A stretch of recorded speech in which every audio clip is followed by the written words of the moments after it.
I remember a gathering with a family a few years ago in my first parish. We all knew this moment was coming, but we didn't know when. When they called me to the hospital, they said, "Pastor, please come now. We think it's time." It was a half-hour drive into Minot from Granville, North Dakota. And when I got to the hospital, Catherine's whole family and her closest friends were gathered around her bed. She had had a sudden and massive stroke, and it was clear that these were her last breaths. We said the final prayers of commendation, and then we stood in stunned silence. And then, almost whispering, someone started to sing.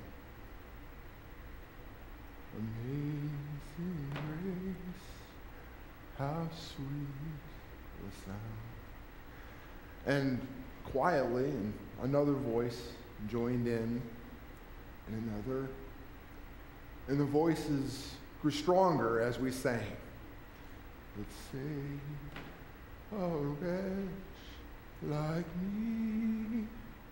I once was lost, but now am found. Was blind, but now I see. And somehow that song released all the pain we've been holding in. And we wept. And we found comfort together. You see, there's something about a song. On a much, much happier night, another family gathered. It was Christmas, and everyone was together. They'd already shared a wonderful Christmas feast, and they had just opened all their presents, and there was joy and laughter encircling this mountain of paper and ribbon and bows in the center of the room. Then for a few moments, a grateful, awestruck hush fell over the family. And then, almost whispering, someone started to sing. Silent night, holy night. And quietly, another voice joined in, and another, and the voices grew stronger as they sang. All is calm, all is bright, round yon virgin mother and child, holy infant, so tender and mild, sleep in heavenly peace, sleep in heavenly peace. There's something about a song. It expresses emotions that we can't put into words. It grabs our attention like nothing else can and speaks right to our hearts. No season of the year sings as well as Christmas. This is true whether you're a saint or a sinner.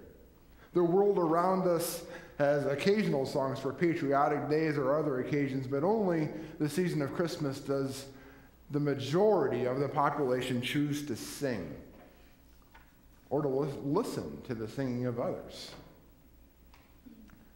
This isn't surprising because Christmas was born in the midst of song. You can't read the first 2 chapters of Luke without seeing words in verse again and again. The words spoken by Gabriel to Mary, by Mary and by Zechariah and Elizabeth in their rejoicing, by the angels to the shepherds, and by Simeon in the temple. They were all sung. They were too jubilant to be merely spoken. There's just something about a song. It's what our soul does when it encounters something bigger than us, something overwhelming, something holy. And our cup overflows. Look at Mary. With the words of Gabriel still ringing in her ears, Mary set out with haste to see Elizabeth. Mary had a song in her heart, and she was going to burst if she didn't share it with someone. That's why Gabriel told Mary about Elizabeth, so she'd have someone to share the miracle with. Elizabeth, who'd received her miracle too, would rejoice with her. But Mary had to hurry because she just couldn't keep it to herself very long. And when she arrives, barely does she set foot in the door and her song comes spilling out. She sings of the wonder of what God has done for her and through her. And then she sings something unexpected. Listen to the words. His mercy is for those who fear him from generation to generation. He has shown strength with his arm. He has scattered the proud in the thoughts of their hearts. He has brought down the powerful from their thrones and lifted up the lowly. He has filled the hungry with good things and sent the rich away empty. Now, do those sound like the words of a 15-year-old peasant girl to you? No. God gave her a vision. God has shown her what God's will for the world is and what God's kingdom in all its glory looks like. It's the same vision God gave Hannah generations before. The promises of vindication and justice have stirred the imaginations of hymn writers for 2,000 years. She could have just spoken the words, but when you encounter something holy and your cup overflows, your soul itself sings. And then, like those families I told you about, something wondrous happens. The song spreads. Songs are contagious. It's a remarkable thing. My wife will hear a song on the radio and wake up the next morning still singing it. And then as I walk to the kitchen, I find myself singing it too. And I hear someone singing a song around here, and it gets stuck in my head for hours. There's something about a song. It's more than the words. It's more than the notes on the page. It's more than the combination of voices and instruments. It's more than the sum of its parts. It's a gift from God. A song is a vision. It captures our imagination. It draws us in. Something deep inside us stirs, and we catch that vision. It speaks to us in ways words alone could never do. And the song becomes our song.